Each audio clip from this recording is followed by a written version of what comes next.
नमस्कार, हूनबिल टीवी देख रहे हैं आप। मैं हूं आपके साथ विशाल कर। खबरों की शुरुआत करेंगे। मुख्यमंत्री धामी ने परियोजना की समीक्षा की है। सचिवालय में प्रगति पोर्टल के माध्यम से समीक्षा की गई। ये बड़ी खबर आप तक पहुंचा रही है, जहां पर सीएम ने अधिकारियों से इस दौरान फीडबैक भी लिया है।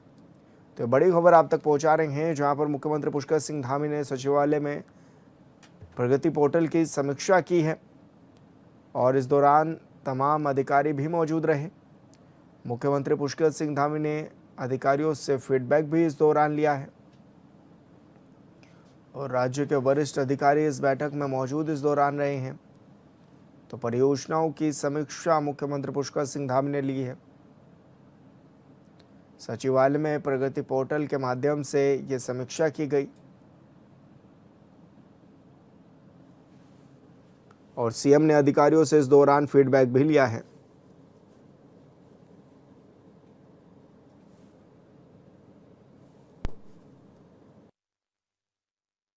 प्रगति पोर्टल के माध्यम से चूंकि आज लगभग 12 ऐसे परियोजनाएं जो राज्य के अंदर गतिमान हैं, उनको और तेज गति से पूरा किया जाए, समयबद्ध तरीके से किया जाए, उनकी नियमित रूप से मॉनिटरिंग हो।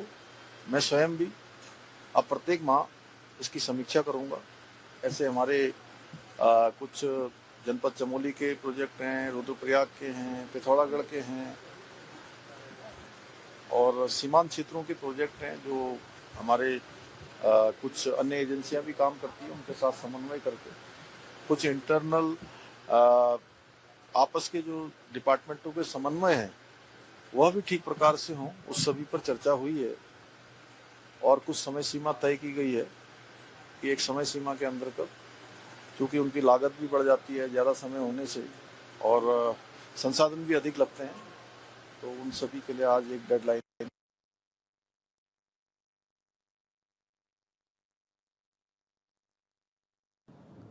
तो सचिवालय में प्रगति पोर्टल के माध्यम से समीक्षा की गई है और इस दौरान तमाम अधिकारी भी मौजूद रहे और इस दौरान सीएम ने अधिकारियों से फीडबैक भी लिया है।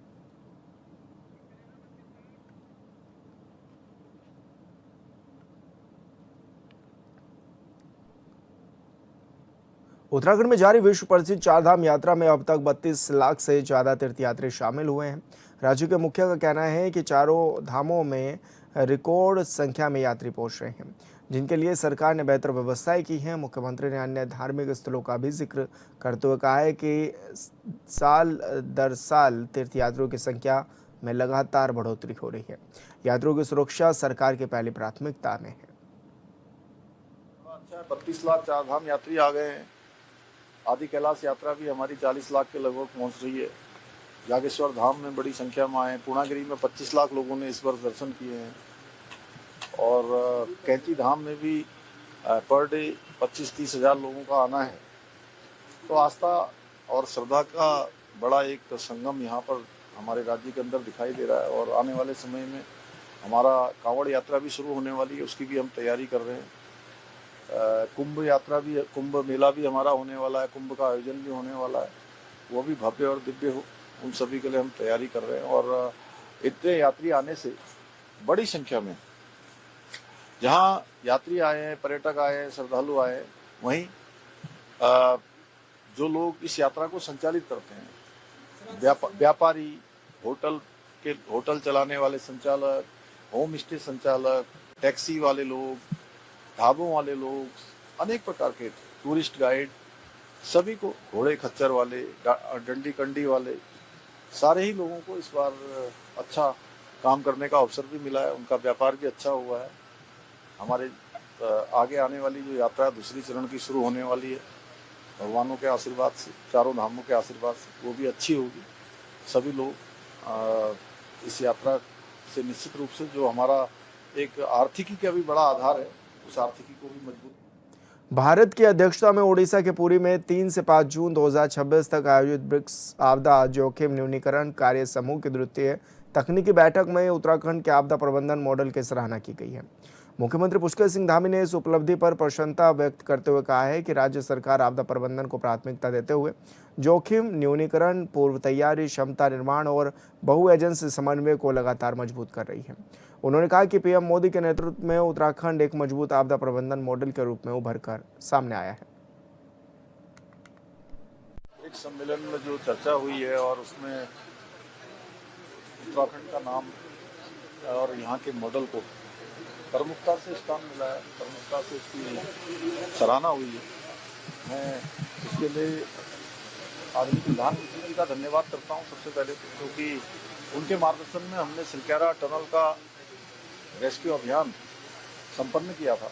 इसके साथ साथ पूरे रेस्क्यू अभियान के दौरान राज्य सरकार, भारत सरकार, हमारी एनडीआरएफ, एसडीआरएफ, अनेक सारे संस्थान, हमारे वैज्ञानिक, टेक्नीशियन, प्रशासन के अधिकारी, जनप्रतिनिधि, सभी ने बहुत बड़ा योगदान दिया। मैं उन सभी को बधाई देता हूँ, उन सभी को शुभकामनाएं देता हूँ जिन्होंने इस अभियान को संपन्न कराने में 17 दिनों तक अनवरत रूप से रात दिन काम किया। और एक छोटे से छोटे व्यक्ति से लेकर सभी लोगों ने, जिन्होंने भी इस अभियान में अपना सहयोग दिया, वो सभी बधाई के पात्र। उत्तराखंड में आज से विशेष गहन पुनरीक्षण अभियान की शुरुआत की गई है। वहीं कांग्रेस लगातार एसआईआर के नाम काटने को लेकर सवाल भी उठा रही है, जिसका जवाब देते हुए बीजेपी के प्रदेश अध्यक्ष ने कहा है कि इस पूरी प्रक्रिया में कई नाम जुड़ेंगे भी और कटेंगे भी, और कांग्रेस के ये चाहती है कि बाहरी लोगों को उत्तराखंड में मतदाता बनाया जाए। प्रदेश अध्यक्ष ने कहा कि जो वास्तविक मतदाता है वो मतदाता बना रहेगा, और कांग्रेस को कहीं कोई आपत्ति है तो वो अपने BLO 2 के माध्यम से उसको ठीक करवा सकती है।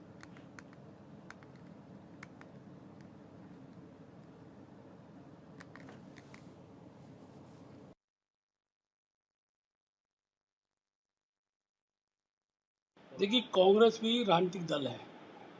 एसआईआर में जिन बातों का उल्लेख है, स्पष्ट तो हर राजनीतिक दल को BLO 2 बनाने का सबसे निर्वाचन आयोग ने कहा हुआ है। हमने भी अपने BLO 2 बनाए हुए हैं, और जो मानक है उसके अंतर्गत जो नियमावली, जो उसके दिशा निर्देश बने हैं, उसी दिशा निर्देश के आधार पर वोट बनेंगे भी, वोट कटेंगे भी। तो कांग्रेस क्या उत्तराखंड के अंदर भी जो बाहर से आए हुए क्या उनका बाहर से आए हुए जो लोग हैं, उनको क्या यहाँ मतदाता बनाना चाहती है? मेरा स्पष्ट मत है कि उत्तराखंड के अंदर, देवभूमि के अंदर जो एक्चुअल मतदाता होगा वो हटेगा नहीं। 2003 में जिनके नाम मतदाता सूची में, वो मतदाता सूची में यथावत रहेंगे। उनमें से ऐसे नाम जो मृत हो चुके हैं वो नाम कटेंगे, और ऐसे नाम जिन पर आपत्तियां हैं या यहाँ के नहीं हैं, अभी बड़ी संख्या में लोगों ने यूपी में एसआईआर में अपने नाम जुड़ाए हैं, स्वाभाविक बात से वो नाम कटेंगे। इसलिए कांग्रेस बेचैन ना हो, कांग्रेस अपने BLO 2 के माध्यम से जो भी अगर पक्ष रखना है वो निर्वाचन आयोग को कर देती रहे।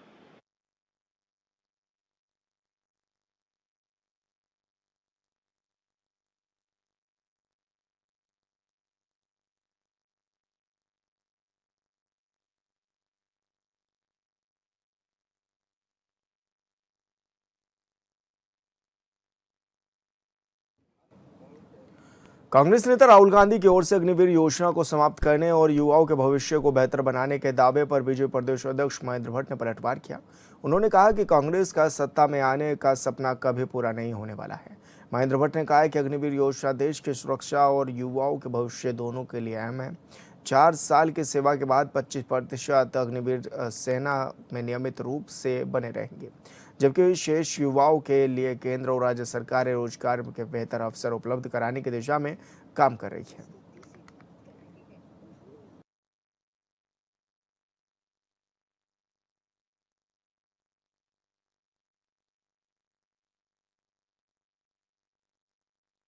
जो है अग्निवीर योजना युवाओं के लिए बीजेपी भारत सरकार की योजना है, और उत्तराखंड का लड़का हर साल अग्निवीर में भर्ती होता है। बड़ी संख्या में लड़के जा रहे हैं, और अभी उनका पहला बैच रिटायरमेंट के रूप में आएगा।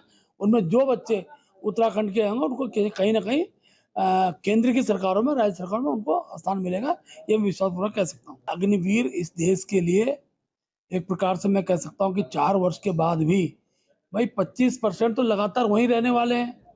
फिर जो आएंगे उनमें राज्य सरकारें उनको नियुक्ति देंगी, और मैंने मुख्यमंत्री से आग्रह किया कि अग्निवीर जैसे रिटायरमेंट के बाद आते हैं, राज्य सरकार उनकी स्तर जो अपना राज्य सरकार की नौकरियां हैं उनमें उनको स्थान देने का वो काम करें। इस दिशा केंद्रीय रणनीति सरकार बनाएगी, मैं विश्वासपूर्वक कह सकता हूँ। बीजेपी का प्रशिक्षण महाअभियान प्रदेश में पूरा हो गया है। पार्टी का प्रदेश महामंत्री कुंदन परियार ने बताया कि कार्यकर्ताओं को वैचारिक रूप से मजबूत करने और नेतृत्व कौशल बढ़ाने के लिए पिछले महीनों में सभी 304 मंडलों में प्रशिक्षण वर्ग संपन्न कराए गए हैं। साथ ही संगठनात्मक रूप से बीजेपी के 19 जिलों में ये प्रशिक्षण वर्ग सफलतापूर्वक चलाए गए। प्रदेश महामंत्री ने बताया कि अब 10 जून को देहरादून में समीक्षा बैठक होगी, जिसमें जिलों की टोली के संयोजक और वर्ग प्रभारी भी शामिल होंगे और बैठक में प्रशिक्षण के अनुभव, सुझाव और सुधारों पर भी मंथन होगा।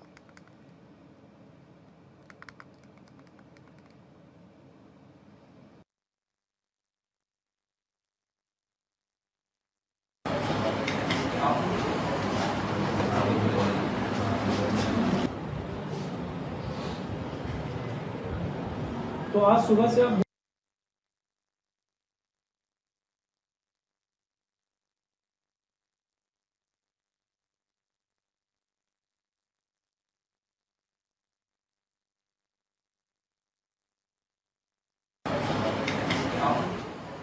देखिए, पिछले महीनों में हमने अपने मंडल के प्रशिक्षण वर्ग संपन्न कराए थे और जो 304 मंडल भारतीय जनता पार्टी के, उन्हीं सभी में हमने मंडलों के प्रशिक्षण वर्ग संपन्न कराए। संगठनात्मक आधार पर भारतीय जनता पार्टी के 19 जनपद हैं और सभी 19 जनपद में हमने बहुत ही कुशलतापूर्वक और उन प्रशिक्षणों का एक प्रभावी उसको रूप देने का काम किया है। और अब हम इन प्रशिक्षणों में क्या हम कर सकते थे, क्या इसके अच्छे जो सुझाव हैं, उनकी दृष्टिकोण से 10 तारीख को एक हमने समीक्षा बैठक यहाँ पर रखी है। जो हमारे जिले के टोली के संयोजक हैं और जिनको हमने इस वर्ग का वर्ग प्रभारी बनाया था, ये दोनों कार्यकर्ता उसमें उपस्थित रहने वाले हैं और आगे जो हमारे प्रदेश का जो प्रशिक्षण वर्ग होगा उसके बारे में भी उसमें विचार विमर्श किया जाएगा। प्रदेश बीजेपी ने 2027 विधानसभा चुनाव के लिए हारी हुई 23 सीटों पर फोकस करने की रणनीति बनाई है। बीजेपी प्रदेश महामंत्री कुंदन परियार ने बताया कि 2017 से पार्टी को 57 सीटें ही मिली थी, जबकि 2022 में 47 सीटें आई, यानी पिछली बार बीजेपी 23 सीटें हारी थी। परियार ने कहा है कि इस बार 2027 में इन 23 विधानसभाओं में 100% लक्ष्य हासिल करना है। इन सीटों पर जीतने के लिए कोर ग्रुप के सदस्यों को भी जिम्मेदारी सौंप दी गई है।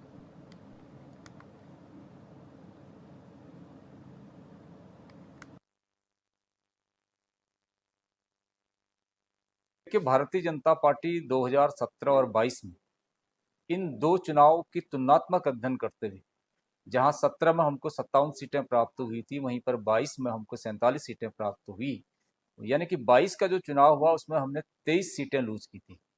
इस बार हमारा 2027 में जब राज्य के विधानसभा चुनाव होंगे, तो इस चुनाव में हमें जो 23 सीटें हम पिछली बार हारे हैं, इसमें पूरा फोकस हमारे रहना है और जो मोदी जी के 12 साल का कार्यक्रम और जो अगला कार्यक्रम हमारे होने वाला है, इन 23 विधानसभाओं को फोकस करते हुए भारतीय जनता पार्टी इन 23 विधानसभाओं में 100% जीत हासिल करे, ऐसी एक मजबूत कार्य योजना हम बना रहे हैं। इसके लिए हमने जो हमारे कोर ग्रुप के माननीय सदस्यगण हैं, जिसमें माननीय मुख्यमंत्री हैं, माननीय प्रदेश अध्यक्ष हैं, माननीय पूर्व मुख्यमंत्री हैं, माननीय सांसदगण हैं, मंत्रिमंडल के वरिष्ठ सदस्य हैं, इन सबको एक एक विधानसभा की जिम्मेवारी हमने दी है ताकि विस्तृत रूप से जो हम कार्य योजना बनाएंगे उसको धरातल पर उतार सके और इन सीटों में विजय प्राप्त कर सके। दिल्ली के चर्चित अग्निकांड मामले में उत्तराखंड के केशव नेगी का नाम सामने आने को लेकर बीजेपी प्रदेश महामंत्री दीप्ति रावत भारद्वाज ने बयान दिया। उन्होंने कहा कि बिना जांच पूरी हुए किसी पर बड़े आरोप लगाना उचित नहीं है। उन्होंने कहा कि मामले में निष्पक्ष और तथ्यात्मक जांच होनी चाहिए और जांच एजेंसियों और न्यायालय को स्वतंत्र रूप से अपना काम करने देना चाहिए। दीप्ति रावत ने कहा है कि जो भी दोषी होगा उसे कानून के अनुसार सख्त सजा भी मिलनी चाहिए।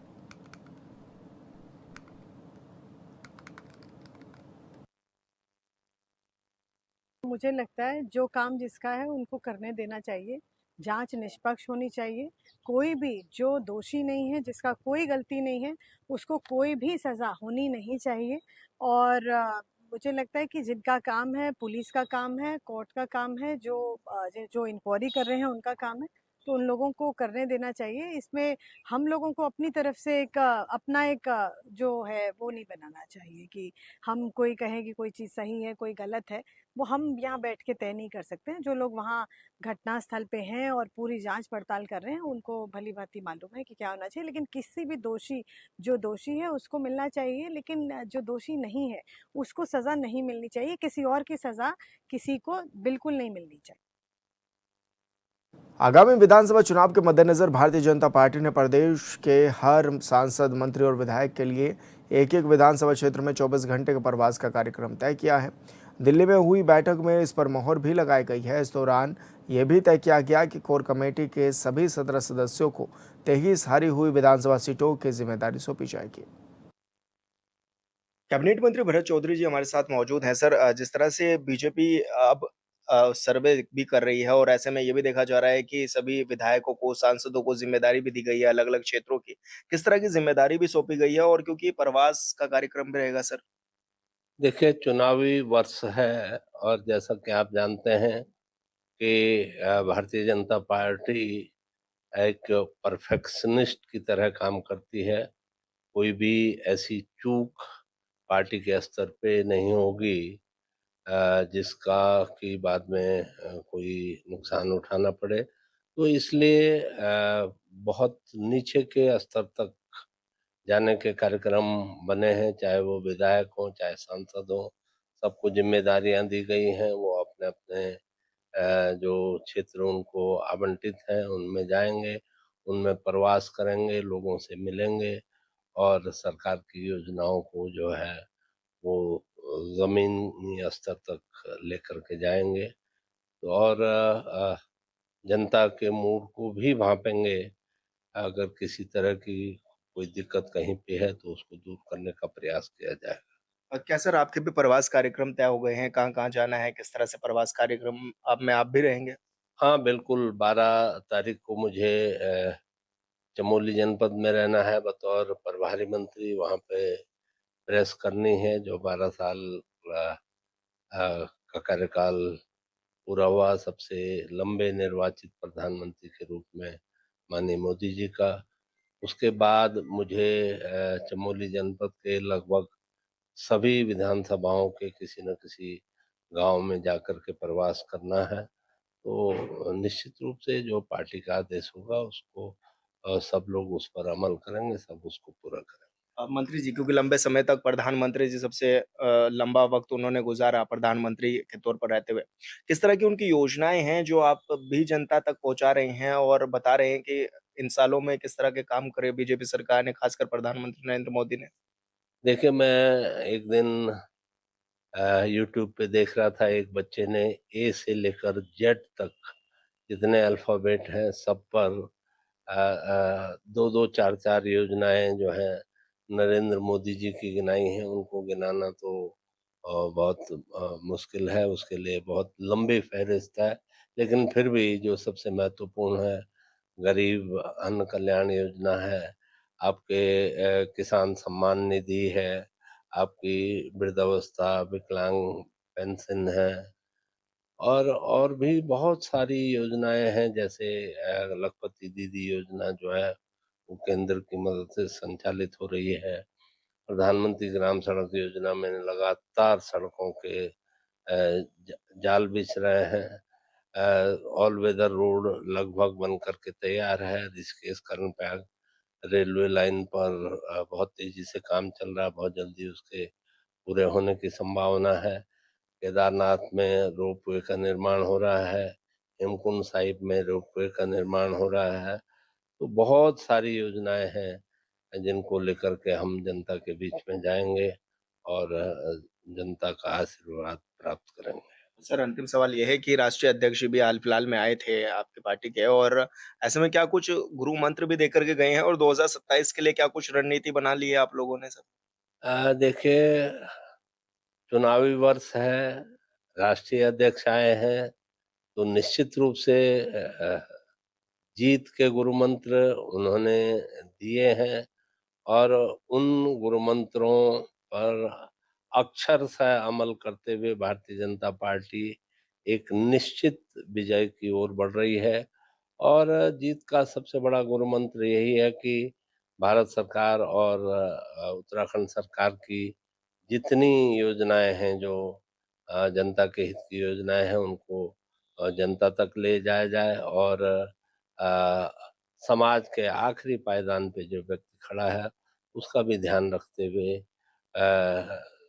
उसको गरीबी रेखा से ऊपर लाने का, जैसे अभी आपने देखा लखपति दीदी हमारी एक फ्लैगशिप योजना है जिसमें हमने लगभग 6 लाख जो हाउस होल्ड हैं, 6 लाख परिवार हैं, उनको आइडेंटिफाई कर लिया है, जिनमें से लगभग 3 लाख के आसपास जो हैं लखपति दीदियां बन चुकी हैं और बाकियों को भी जल्दी बनाने का लक्ष्य पार्टी ने निर्धारित किया है।